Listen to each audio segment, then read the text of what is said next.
Ngicil saking telenging mono ngawe sagunging Purwandawa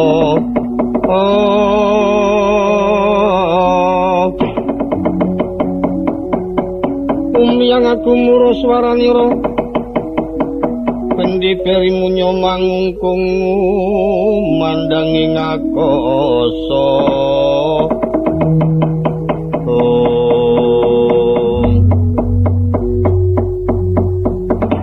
Tungura jagat manik raja dewaku Koko Prabu anggen kula nengga wonten kekenditing ngerdi siula-ulu kados ngentosi kambanging watu item sileming palwa gabus ngantos kathah para kadang kula Kurawa ing tingal mangu-mangu keparenga ing rayi badhe nyadong dawuh menapa saged keleksanan menapa boten panuwunipun Koko Prabu Suyudana. Anak Prabu pun bapa badhe nyadong dawuh kados pundi anggen paduka kagungan atur dhateng Iwang Pukulun Bathara Guru. Nyadong dawuh Koko Prabu, nyadong dawuh Koko Prabu. Aman Durna. Kula nggih. Menika kadang kula Yayi Prabu Dasa Kumara kepingin mangertos anggen kula ngadhep dhateng kayangan menapa dene Paman Arya saha para kadang mitra ruju. Kula atur ngendika ing kanthi prasaja. Malah yen saged menika mangke bab wontenipun Kresna pun pasrahaken dhateng teng layang Nger Prabu Dasa Kumara. Yayi Prabu, kados pundi Koko Prabu? Ana bejane pun kakang ngadhep ana kayangan.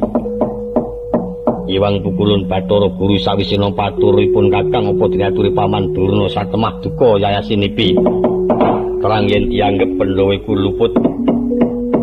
Kaya ngapa gedunge wahyu kabeh padha tinampa dening para Pandhawa. Nah menika mangke kena kanggo jalaran. Yang ngusungi wahyu saka Ngamarta teng Astina. Awit calone satriya Ngamarta sak wong-wonge cilik kabeh ditumpes kelor. Dianggep luput. Iki. Lajeng wahyu dipun beto dhateng Astina. Sing pokok wahyu kraton. Wahyu Senopati. Wahyu kuwi kabeh rek ana kono, wahyu cakrane ngrat malingrat Hidayat. Kurang-kurange wahyu cengkir gading.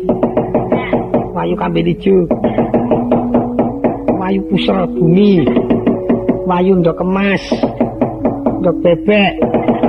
Kabeh do nang kono iki mengko calon dusungi nang Astina. Mula ora ana alane padha cawisna kantong gandum.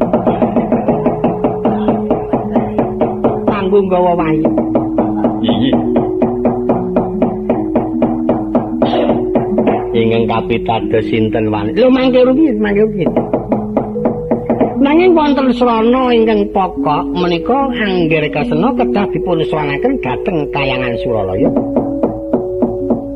Sasampunipun Kresna menika mari saged pirebagan Sang Hyang Guru. Nah menika calonipun badhe pun gagalaken Brantayuda. Brantayuda gagal. Ana Pandhawa sing dadi cacating dewa sing kudu mati. Ingin dipun cacat kedah pecah sinten. Mboten perlu kuaturaken penyan temtu ngertos piyambak. Nanging ing ketingal kemawon saweg wonten sekawan. Janaka Werkudara Antasena Wisanggeni. Inggih mengkaten menika Angger Jaka Pitana kagungan pamanggih bilih penyayipun Angger Prabu Dasa Kumara. Ingin kapitados nyepeng Bathara Kresna. Ingin dipun cacat kedah pecah sinten. Mboten perlu kuaturaken penyan temtu ngertos piyambak. Nanging ing ketingal kemawon saweg wonten sekawan. Janaka Werkudara Antasena Wisanggeni.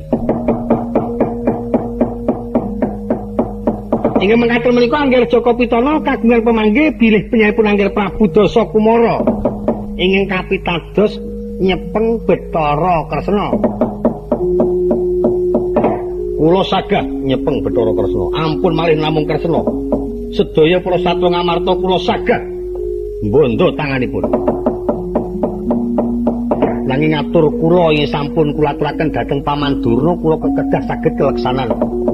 Anggen kula kepengin dipun ladosi putri baboning ratu. Gampang pun teng tangan kula. Kula niki tukang jodhok-jodhokke.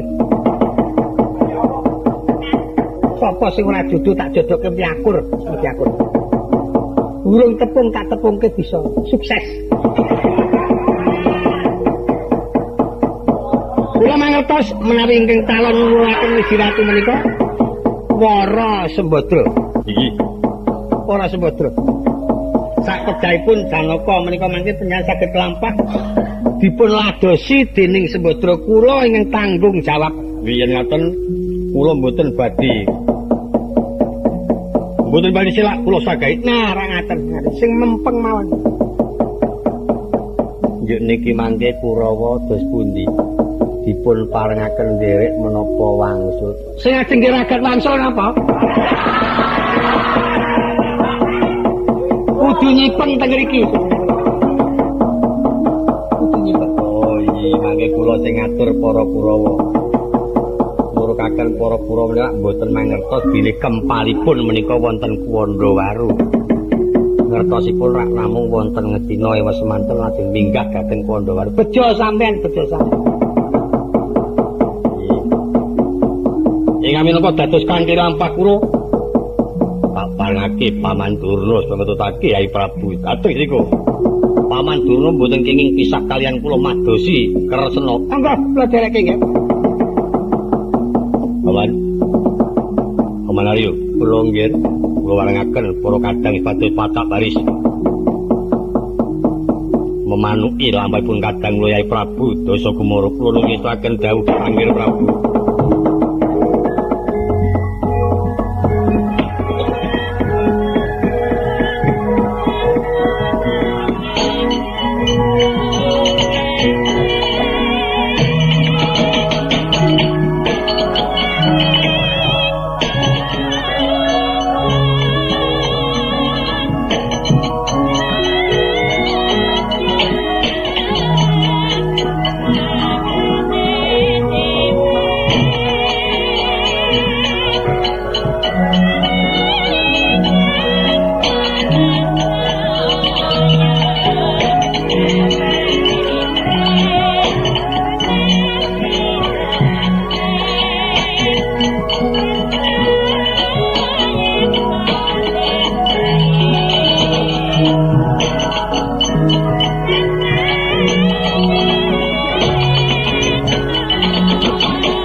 Prajurit gong maguru gongso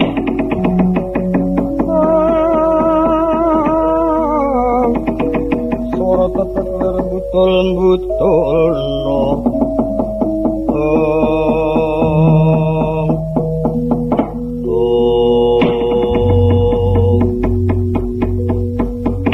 kengabdi kepatian nyadong dawuh sinuwun kula sak rencang bidal saking negari ngejong diraja nderek Gusti kula Prabu Dasa Kumara ngantos dangu anggen kula lengguh wonten ing ngandhape ngerdi siula-ulu.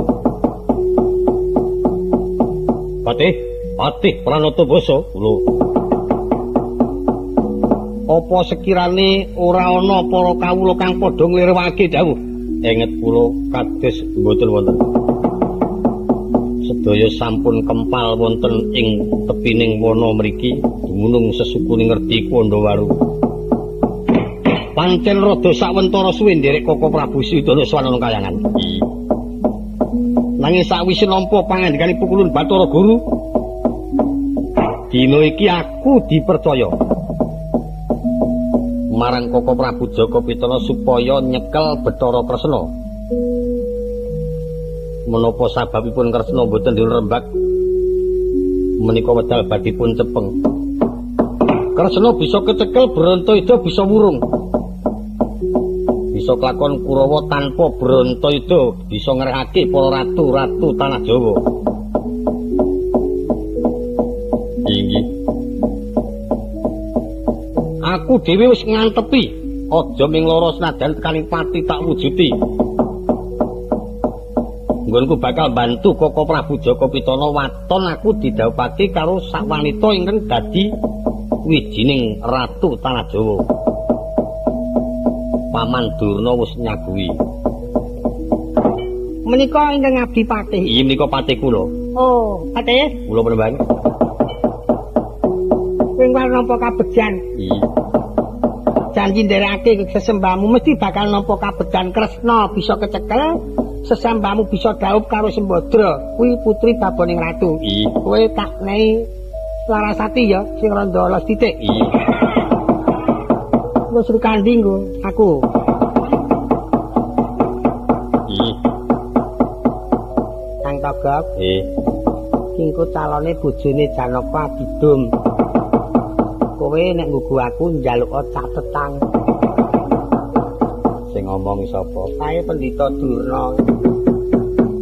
Aku nek ngrasake Durna ki wetengku ngantek ketok amono wudelku ngantek metontong. Apa sebabe? Mangkel karo tumindake Durna. Ya ngono ki ora maido. Tekon sing ora apik ngono ki nek digledah sing sak tenane jane ora mokal. Jalaran Durna kuwi dudu asline wong Ngastina. Nek sing pendhita asline Ngastina ngono jane ya apik-apik. Luwe-luwe sing mapan ana ing kiwa tengening pertapan Kiratawu, Gunung Girisarangan apik-apik tur ngelmune ya mulus-mulus. Nek Durna kae ngelmune komplit ning ora tau nglakoni. Ora tau ngelih mulane. Durna ki ya randa clintisan. Biyen saka ngendi? Saka ngatasangin. Oh. Saka ngatasangin niate ki anjajah nang tanah Jawa. Arep ngalahake ngelmune wong tanah Jawa duwe jimat sing malah iso mabur karo iso ambles. Biyen. Iya. Ing merga saka tumindak kumenek panten disi kersaning dewa, dilalahi jimat sing dienggo gawe angkara murka ilang. Dheweke terus tongo-tongo arep bali isin arep bacut nyabrang segara ora wani. Yo mung tenger-tenger nangis. Oh nangis gembeng kok biyen gak cilik. Banjur ngudarasa ngene, kok ngene iki ana sing iso nulungi aku. Sapa sing iso nulungi nek lanang wis dulurku lanang, nek wedok ora mandang tuwa nom ayu elek atak pek bojo. Pangudo rasane njur ketrima soale ana jaran wedok. Ning ora muni wong ngono dadi ning sapa sing iso nulungi ya klebu jaran barang kuwi medine. Jaran kuwi tunggangi lo Durna kuwi mabur nitih turangga ning mabur wong jarane duwe suwiwi. Durna ning dhuwur nangis meneh. Apa ya takon ning atase aku wong kok kudu tumindak kaya mengkono karo jaran ngono. Ning gandeng Durna kuwi ya randa ora patek patut tumindake iki tingak-tinguk mumpung ora ana wong. Jaran saya munggah Durna keplorot. Cen plorot. Pancen elek temen kelakuanmu kuwi. Brejel iki. Wong ngono kok digawa kok. Lho niku dongenge kok dongeng-dongeng ora dumomake. Krungu piyayi pirang-pirang kok jaran-jaran. Ning nggih napa? Iya nih.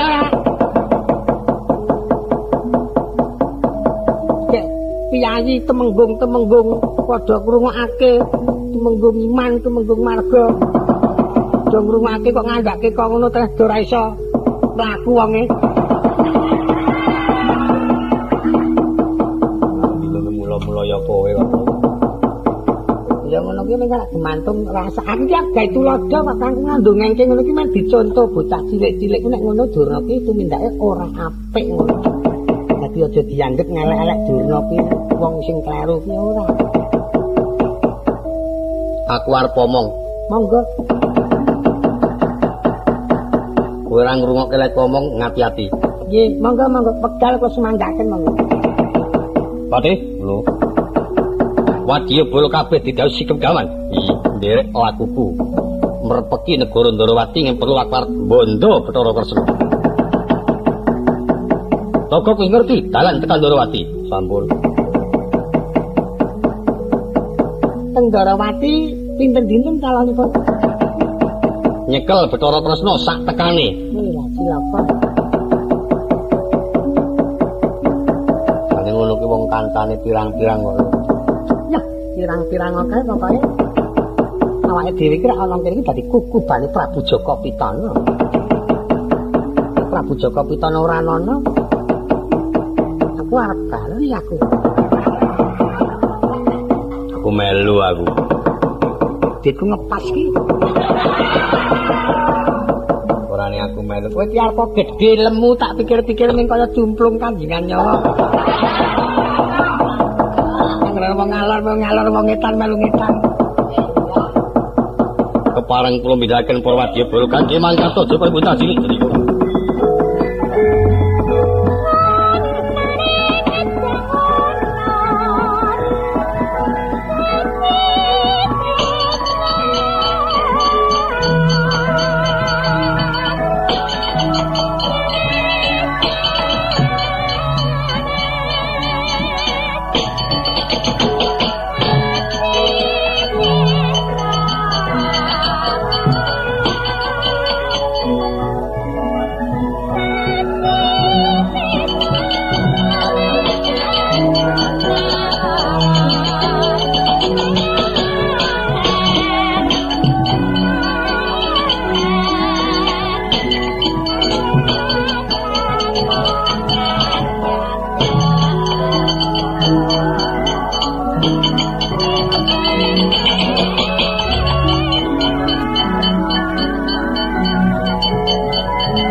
Kotapa budaling para wadya bolo ingkang tersasat salang tunjang regu jucung ya prajurit sangka Ngastina ya prajurit sangka Ngejong Diraja akeh prajurit sangka Mancapraja para ratu-ratu reyan kraton Ngastina kang tersasat ngebaki wana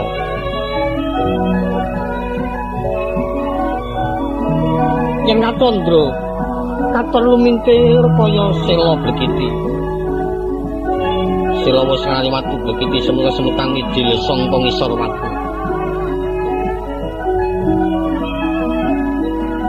budaling para wadya bolo datang kali senenggi Kotapa kang karo sinambeting carita katondra deging kayangan Dresila geni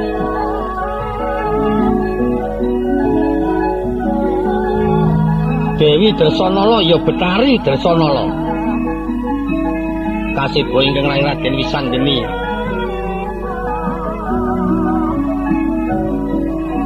Sanalika kaget Drenala sang Dewi prisa kang putra ngadhep.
Katiping samirana pongas lir sekar kadung mangambar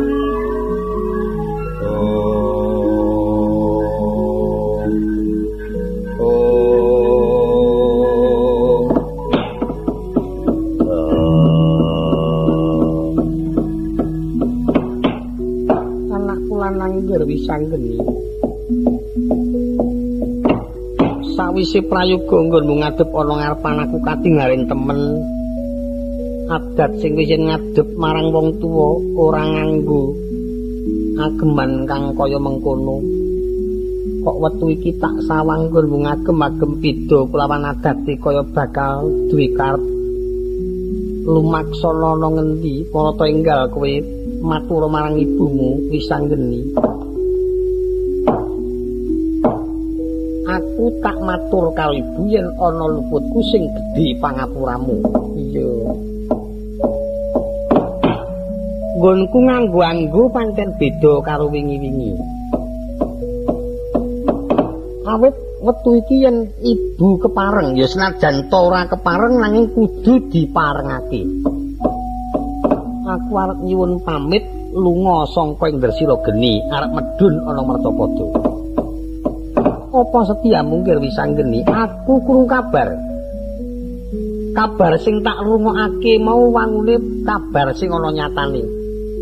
Ana kabar apa nggih? Aku krungu kabar yen Paman Sedewa nandhang Yodi. Tegese nandhang Yodi kuwi lara.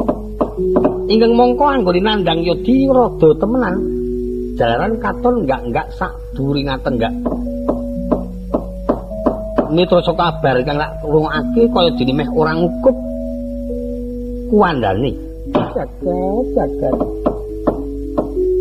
Kurangane apa kaprayitnane kabeh para pepundhen mung ngamarta kok dadi nganti nemu kacintakan kang kaya mengono ora enggal pinaringan mulya jati-jati teman mulya. Pintraka sifat titah Mertapada kuwi padha wae karo aku ya karo ibu.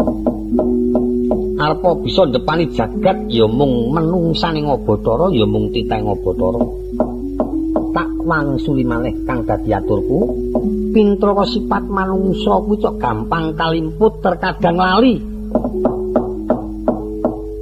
Mula ya uga kena diarani kinarya lantaran anggone bakal nemu pepeteng para pepundhenku Pandhawa. Satemah anggone nandhang Yodi Paman Sedewa ora enggal bisa enggal ana kang mulyakake. Ora ana kang maringi usada. Kurangane apa para winasis ingkang padha kepengin nyawang mulyane Paman Sedewa ning ora ana sing bisa kelakon. Nanging kaya mengkono iku mau manjinga marang prihatin besok akhir tembe pinaringana kanugrahan kang murmat. kelawan prihatine.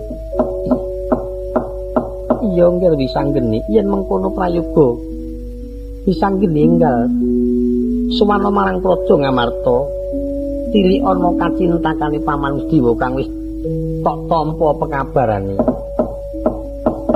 Yen nggone nandhang ya di Paman Dewa mono ora pati ya tak penake. Sing tak penke kuwi kabar sing ana ing batinku. Awit aku krungu kabar yen wektu iki Ngamarta bakal ana pepeteng. Ingkang mangka sumbring pepeteng saka Kayangan.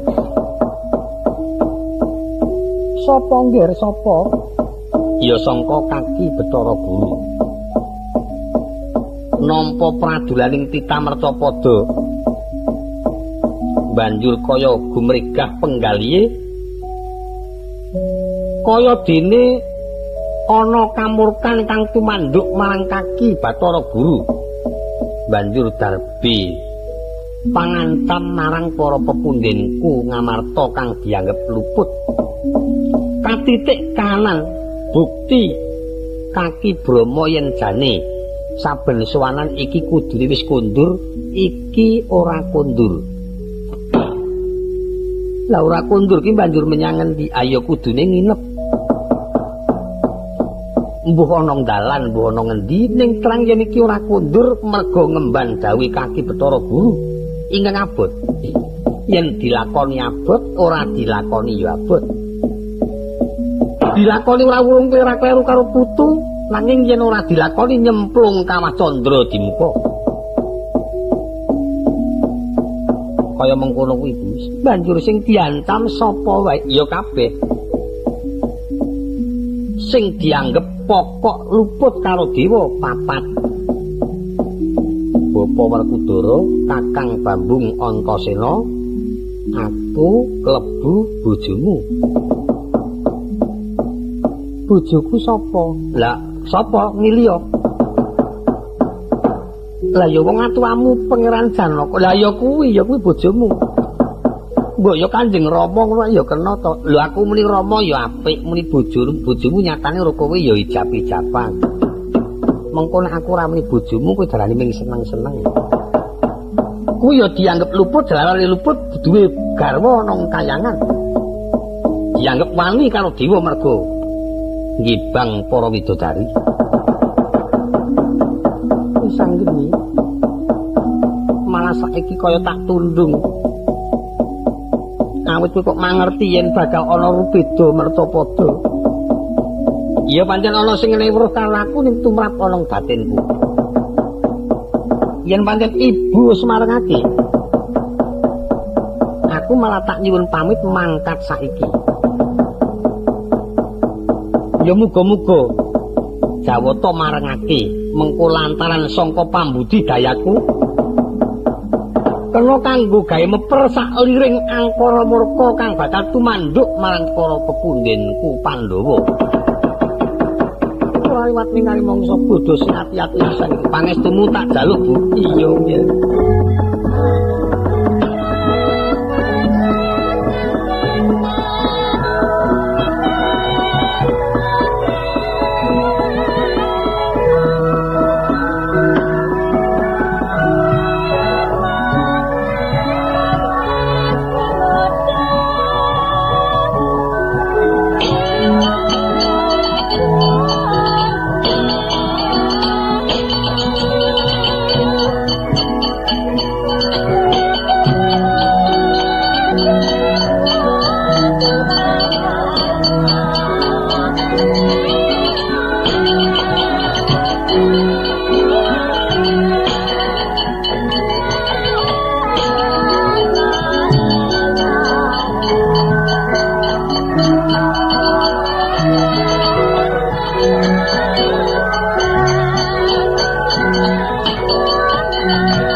Sangat bagus katono kaprawinanira aning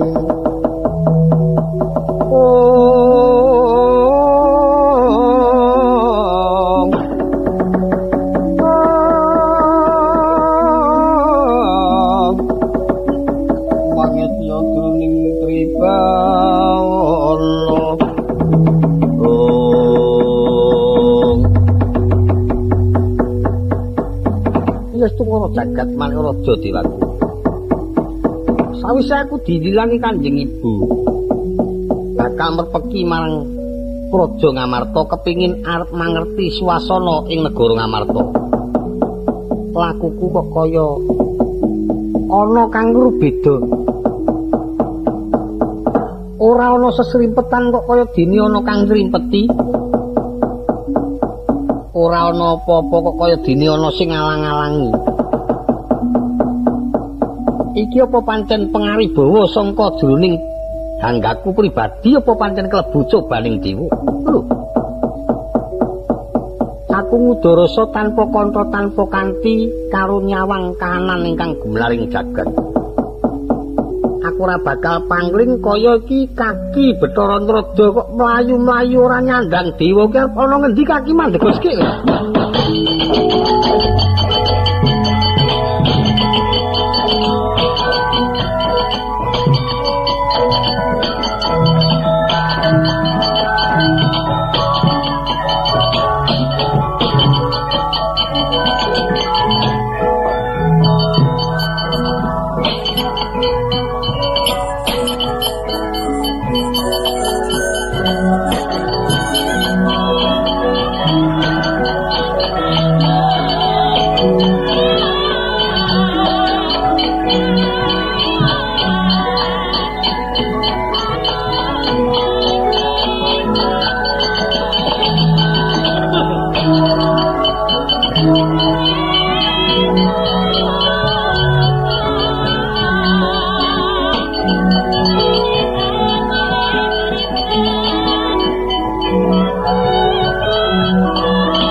Indrada suwe ora tau ketemu pangabektiku tanpa nono.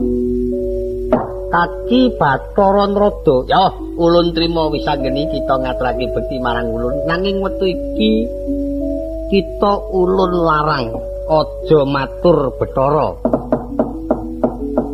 Kaki Nrada ora nganggo Bathara, ora. Sababe apa? Iki dudu dewa. Wektu iki ulun dadi wong umum, wis ora dadi gulungan dewa. Wektu iki ulun dadi wong umum, wis ora dadi gulungan dewa. Apa pancen luput apa mergo saka kersane Kaki Nrada dhewe kok nganti bisa metu saka anggota dewa? Njur saiki arep golek anggota meneh. Ah, ora. Lire mengkene wisanggeni. Adi Permesti Bathara Guru bakal tadarbi tumindak sing ora bener. Ninggal wewaleri pukulun padha wenang kang isine bakal mitnah pepunden kita putu-putu ulun Pandhawa. Sapa wae Kaki? Sing perlu Janaka, Werkudara, Antasena lan kita dhewe. Kok ya cocok.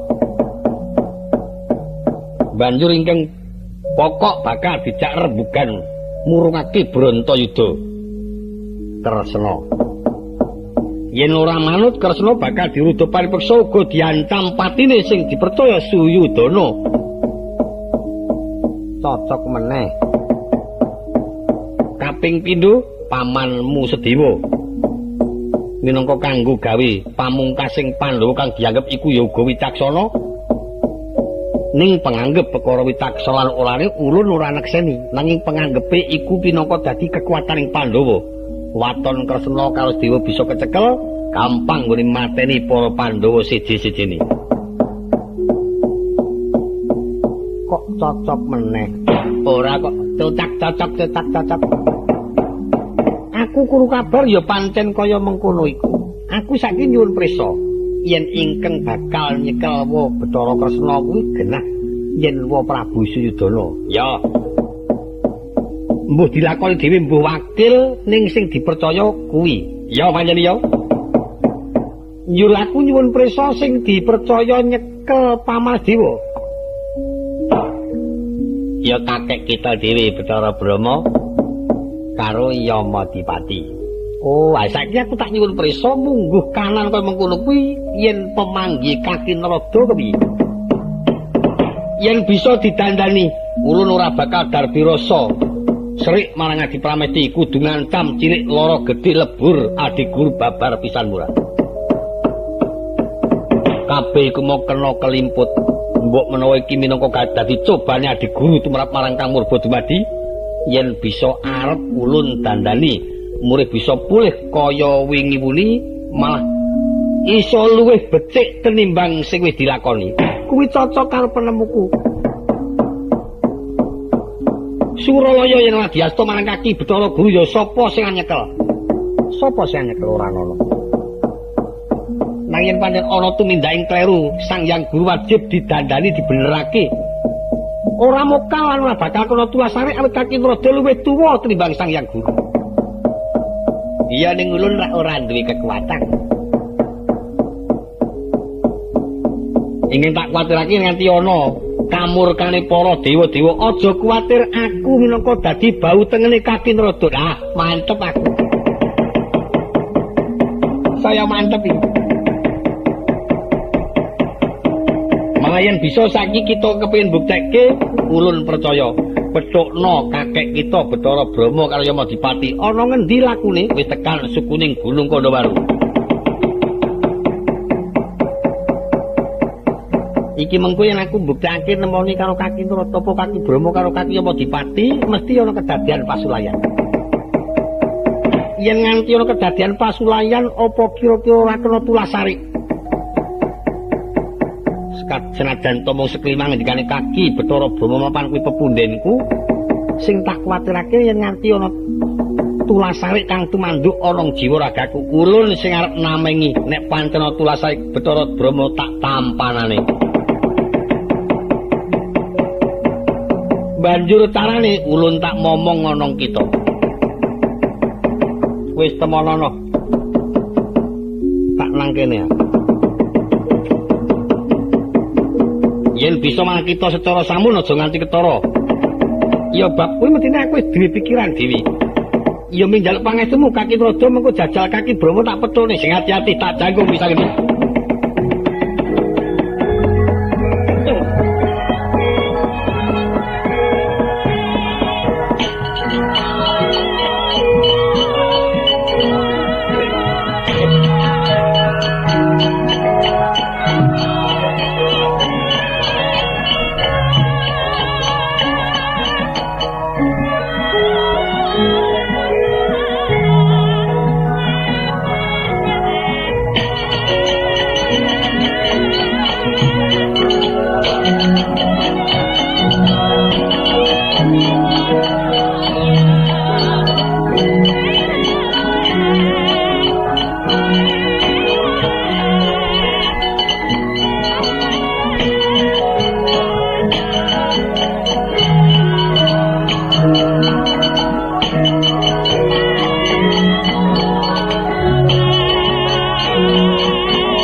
isang suranggong kara umangsa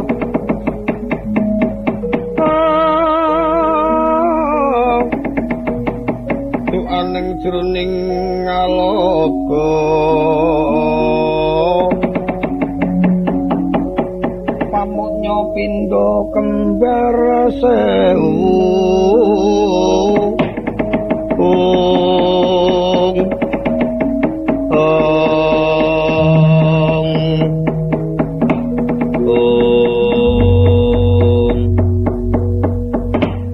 Ungilaing Adi Yamadipati kula Kakang Bathara iki yen tak sawang titah iki ora ngapira nanging kok mawa teja kula piyambak kaget nek tejane mantel kok bareng tak perpeki sing mawa teja wonge kok kaya tabuh kenthongang. Iki tak ulun tak takon kita titah sangka ngendi sapa kang dadi aranmu? Lah kok aneh temen. Kowe dewa kok ora ngerti karo titah. Yen takon karo aku genti nyuwun prisa. Kowe sapa, Brama? Lho. Kowe ngerti karo dewa kok malah ora basa. Lho jare miturut ucapane para winasis. Uripe manungsa kuwi kabeh mung karek ngunduh ing pakarti. Agek dewane wi karo aku ora iso basa kok aku iso basa. Tur dewa papane kayangan sing kono papaning kautaman. Aku mung ana ngalas. Njur yen dipenggali sapa sing mulang basa wong alasan kaya aku? Nggih sing ati-ati mawon, Ulun.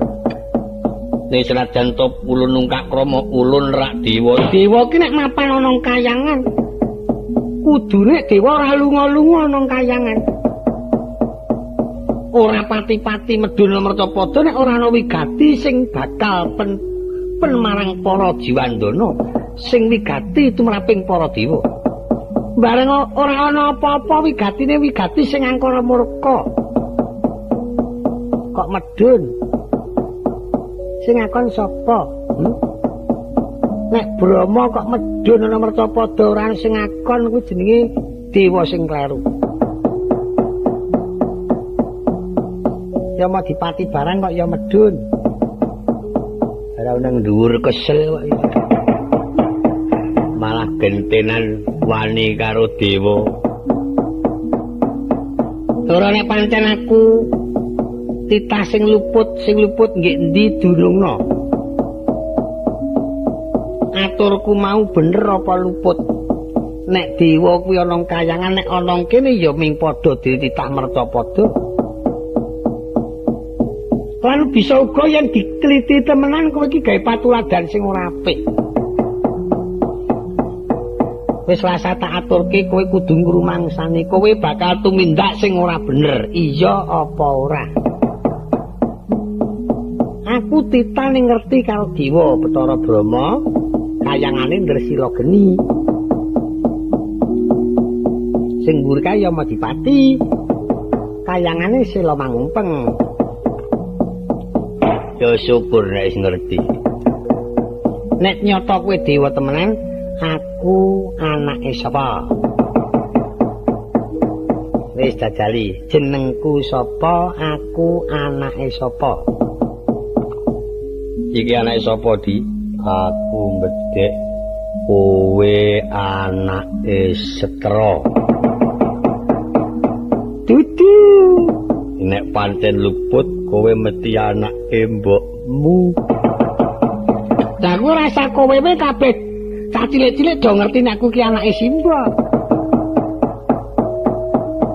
Saiki mbokku nandi? Nek kowe arep takon karo bapakmu. Mongko miturut dongeng mbokku kuwi le mati dek isih prawan, bapakku le mati dek isih Jaka. Nek ngono kowe anak gangsir. malah ngejak cangkriman. Ora janjane kuwi sapa? Aku wong sing mlaya bumi. Papanku kandang langit, aku nek turu kemul mega, jenengku Resi Pangemper Jagat. Wong kok ngono kuwi jenenge Resi Pangemper Jagat. Ming jeneng mono ora apa-apa. Aku iki nggawa apa kuwi? Bathok bolu karo sada lanang. Arti nggo apa? Bathok iki niatku tak nggo tawu segara, sada lanang iki tak nggo ngiring angin. Kementhus kowe iki. Ing atase wong kaya tengmu kok ngono kowe. Nggawa bathok bolu atau segara kuwi sedina oleh pirang cangkir banyune. Nah, kuwi jenenge dewa goblok kowe kuwi. Nek urung ngerti tekon dhisik, sing tak tahu dudu segaraning titah merca padha kang mapan ana ing bumi segara sing mubal-mubal banyune kadudu. Ning sing tak tahu segarane wong sing ngambek angkara murka. Yen bisa kamurkaning para jajalanak kuwi tak ilangi, mengko kalben bisa kedunungan marang laku kautaman. Yuriki sada lanang tak nggo ngiring angin.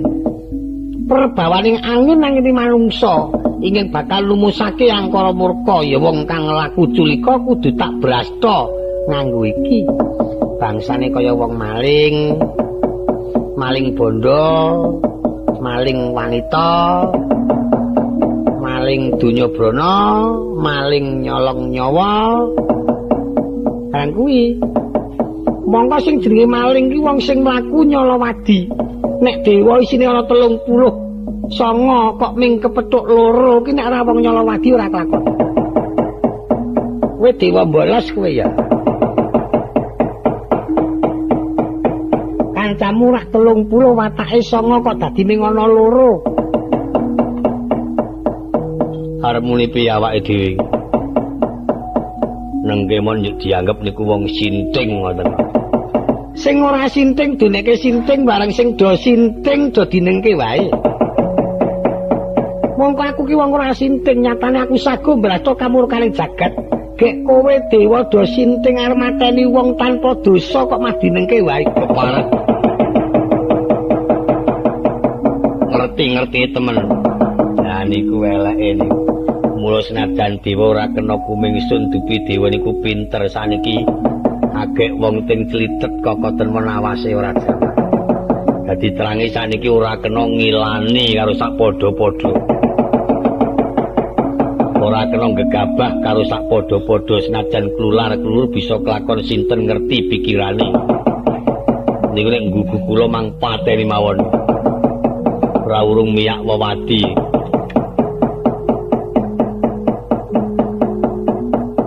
Kowe aja waton nyiwara, yen tak eman kuwi semingkira mengko ndak suwe-suwe saya ngomeh. Bali ya kono. Lho aku entas mampir ngomah kok kon bali. Sing dikon bali ki wis sing ora mampir ngomah kuwi jenenge kudune bali.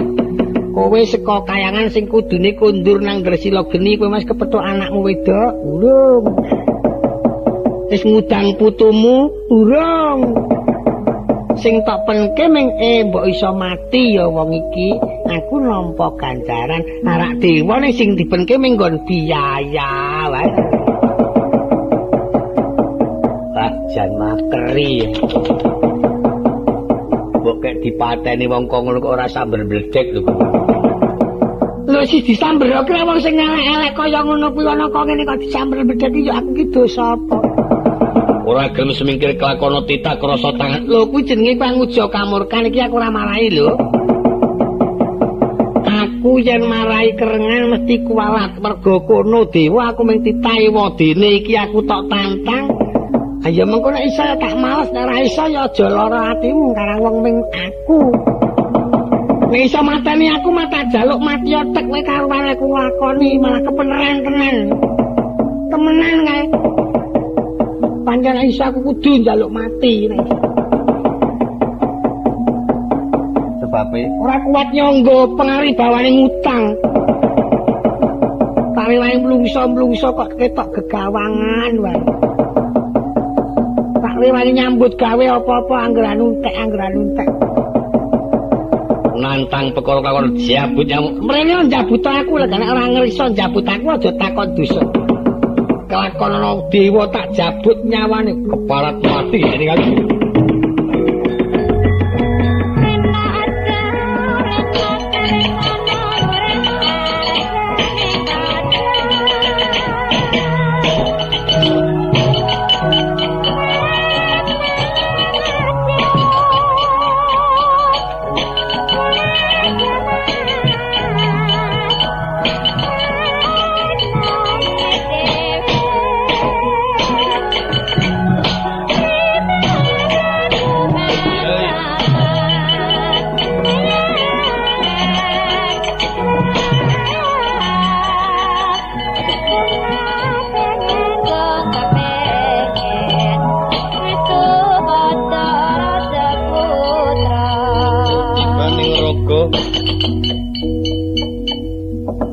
Raga katon gemilang-gilang kasultan mringwang pratangga.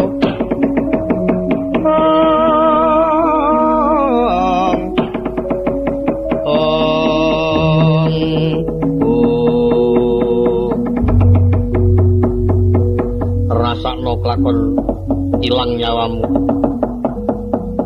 Ing atase wong ora sepira udawedanane kok dadi gunemane nyangklak ngepok wewadining dewa. Iso menang karo Bathara Brama padha karo iso ngemperi jagat. Tak enteni gedhukmu. Randa kelegan atine Brama. Aku dipara tangan etok-etoke glimpang-glimpang. Semaput senenge ora jamak, ora ngerti nek ku mau jane ming ngeluk boyok.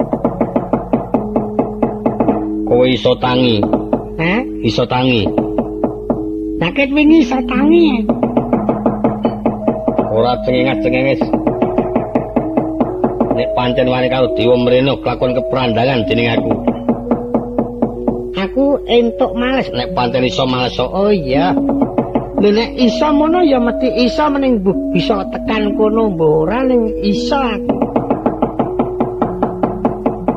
Agek cacing kepidak ngulet-ngulet kaya arep males-males kok aku ndek pikiran ora iso males ning ku angger kecekel tanganku aja takon desa ana dewa kuwirangan tenan ora muni nyawamu.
Kakang Bathara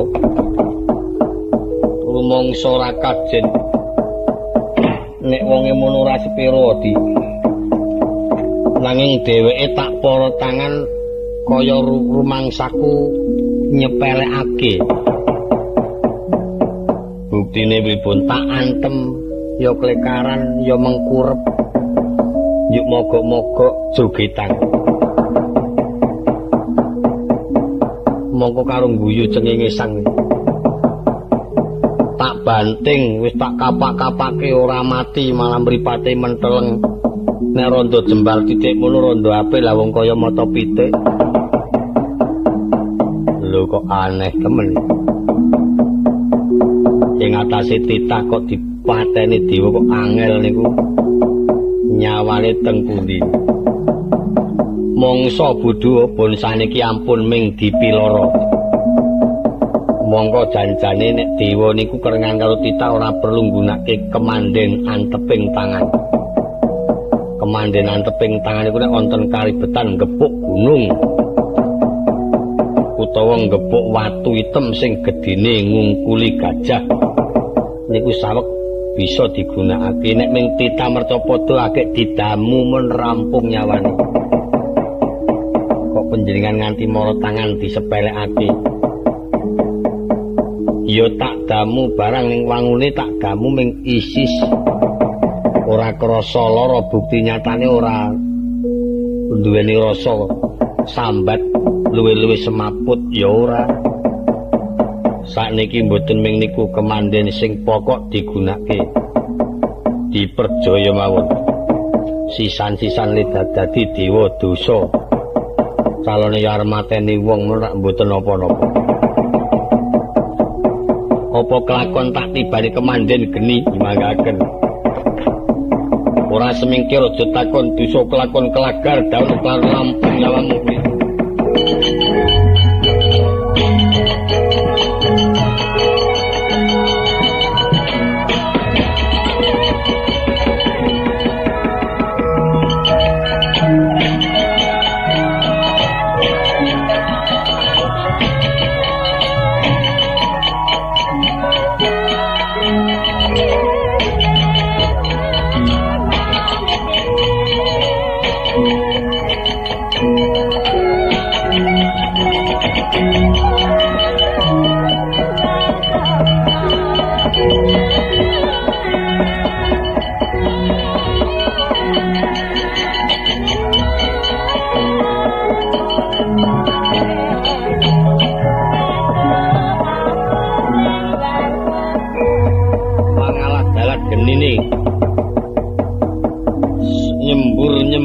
kaya nganti bisa mepet ngakoso prandine resi pamupang emper jagat ora bisa ngemasi kapurlaya awit kudrating jawata saben masuh agemanira kudu nganggo dahana ing ngono sawise kelagar geni agemane katon resik kaya den wasuwi sanga gempu ing nala sirep padha saknalika dayaning dawana manukswa marang resi pangemper jagat mandeng ngakoso anekung marang dewa kang andumpara katarima tanpa sangkan ana mendung kang angendanu sinaput angin banter buyaring mendung ngono udan barat sawamangsa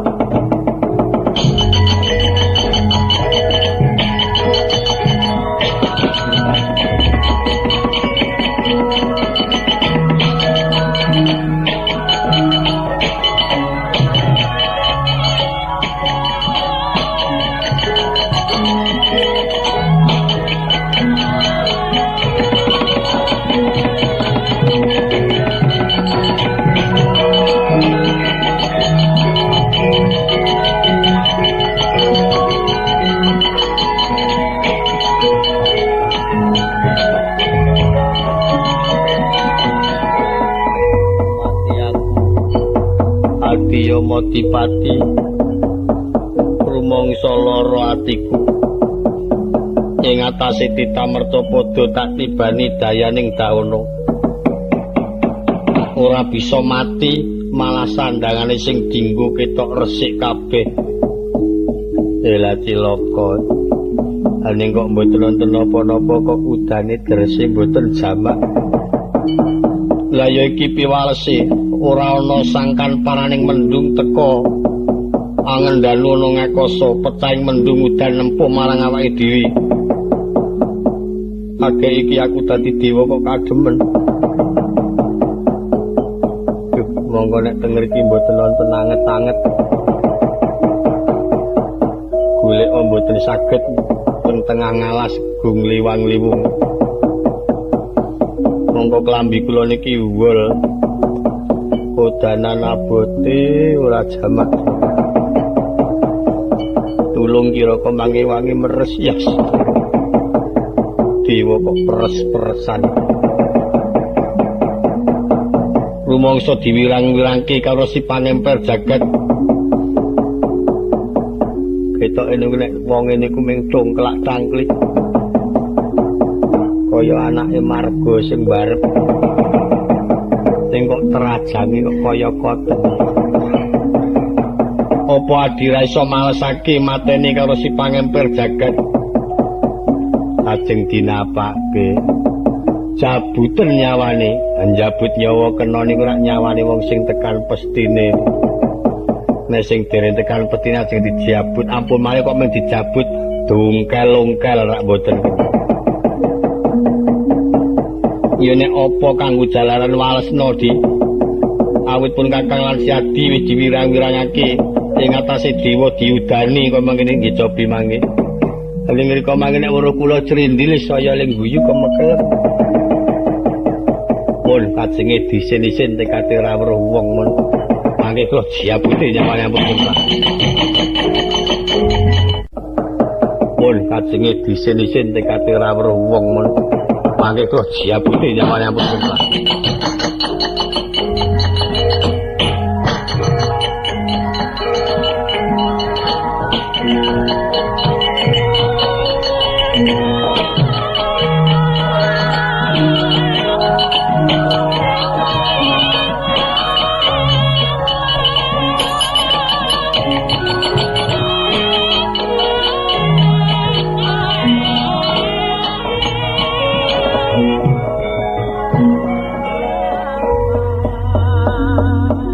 Adipati rene. Heeh. Cemplung kalen pokok klebus. Barang adus. Arep apa rene? Aku didhawuhi karo Kakang Bathara. Gandeng kowe mirangke karo Kakang Bathara wektu iki cepakno nyawamu. Arep tak jabut. Nek pancen iso golek ana dhewe. Nang ndi le semplempit nyawaku gawanen. Aku dalane ra oleh kekke kabeh. Tak nyawa sing tak gawa. Ora wedi tak jabut. Lho sesuk ya mati, wong urip sing diarepake apa mati. Sesuk ngenteni apa saking ngenteni apa malah perlu saiki patenono ngenteng-entengi gaweanmu sesuk. Ya nek tak patene tak gawe lara. Apa ora tobat ora mati ora urip. Nek perlu bisa mati, syukur ora iso tak gawe lara kebeneran larakno. Mah ora nyambut gawe. Wong lara ki ming teturon mangan. Rak beneran ta wong teturon karo dipakani. Ora wedi tak gawe lara tak cokot kowe. Tangane nek enak. Nyokot milya sing empuk endi? Entekno nek iso, rasah tok ngengeh. Kira-kira turah saeng. Kowe ngrewel rampung nyawam iya.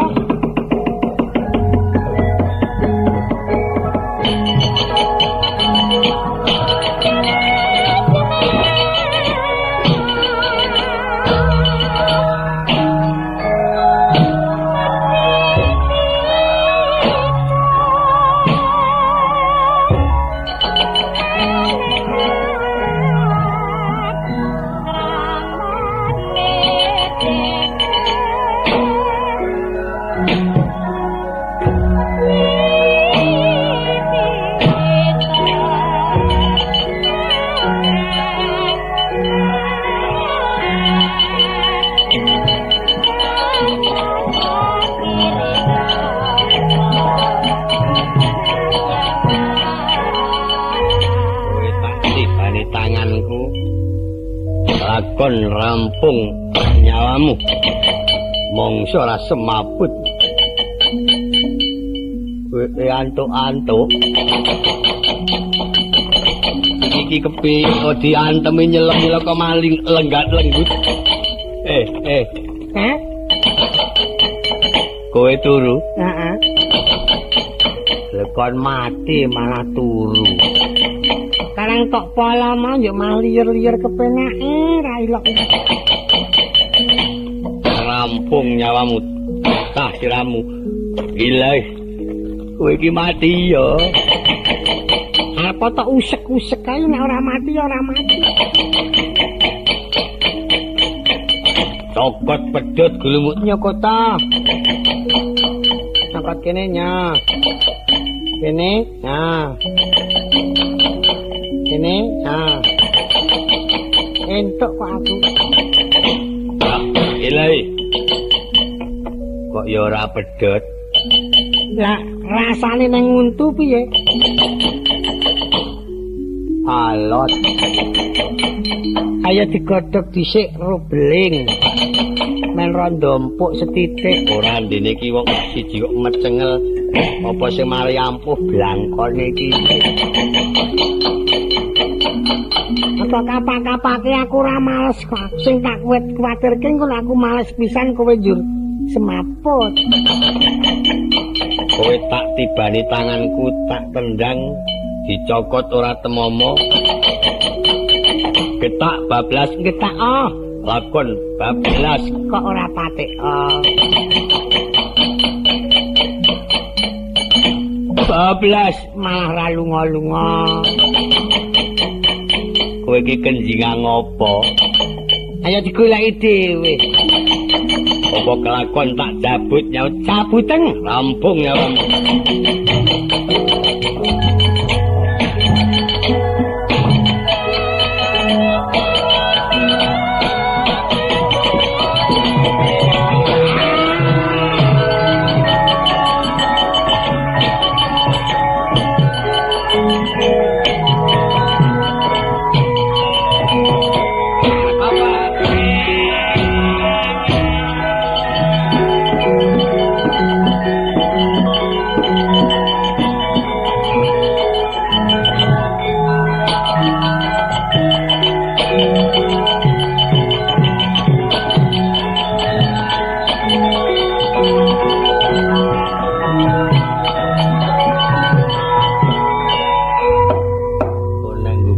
saniki awake dhewe wangsul mawon. Lha apa sebabe? Isin kula. Kula antem boten mati, tendang ora mati, dicokot. Wis ora tumomo iwak alot mongko asin. Sebabe boten tau mambu banyu. Saking gempunging manah kula diabut nyawane tiel saknalika kena nyawane nradane sing ngenggone niku Wanrada. Bareng kula diabut tekan dhuwur ngantem weteng kula bau kula tiba langsar candak sikil kula cek loro kabeh jadi sutung mun kula wong mentik-mentik kok tenek banting wong semene kok prigel. Telusuke pager, telusuk. Nek ngrika lunga ya kula bali mriki niki wae. Dibanting Wanrada, ora males banting, ampun kalah dhisik diteliko nggon sikile. Lah ajeng males kepripun? Wong sing dicekel niku sikil kula, nyur di sutung. Adinga budi kaya napa sampean cobi nek didadekke siji sikile rak mboten iso lunga-lunga. Niki awake dhewe liar tumindak ngemban dawuh konangan Wanrada. Ora patut banget njur kepiye di awake dhewe nek upama mbacut mriko ora wurung mesti kewirangan ajeng bali kudu nyemplung kawah. Jalaran kersanipun pukulun Bathara Guru kula panjenengan ora iso minangkani. Wis saking ngene wae. Awake dhewe mbacut lakune ning aja metu kene medal pundi.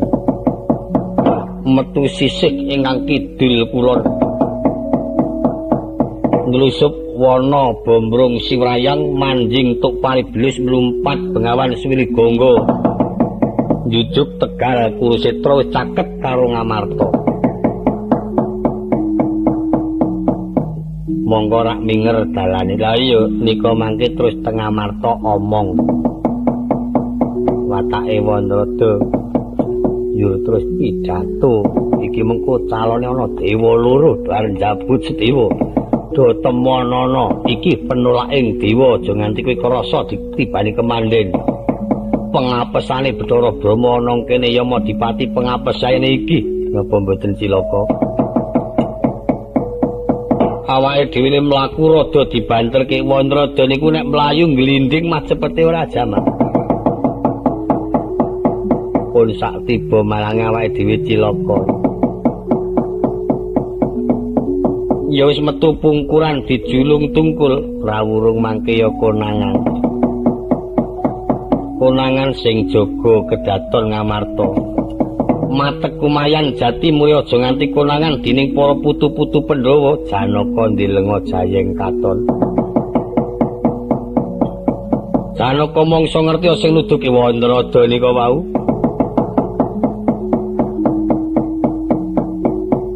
Metu bumi wae metu bumi Antarja pun teng mriki. Saya angel. Ngamban Jumantara sing jaga nika pun Gatutkaca. Ya saking telusuk metu banyu Antasena pun kungkum teng mriko. Kepenake piye ora sah metu-metu. Angger boten metu-metu kepenak awake dhewe ora kepethuk sapa-sapa.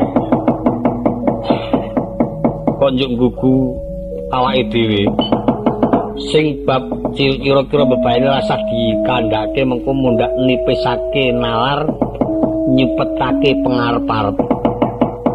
Ya ming leluhun karo dewa ayu padha dilakoni muga-muga kaleksanan. Penuwun niku ora pegat. Kula kan panjenengan rina kelawan kuwi mesti duwe penuwun mbuh apa sing disesuwun.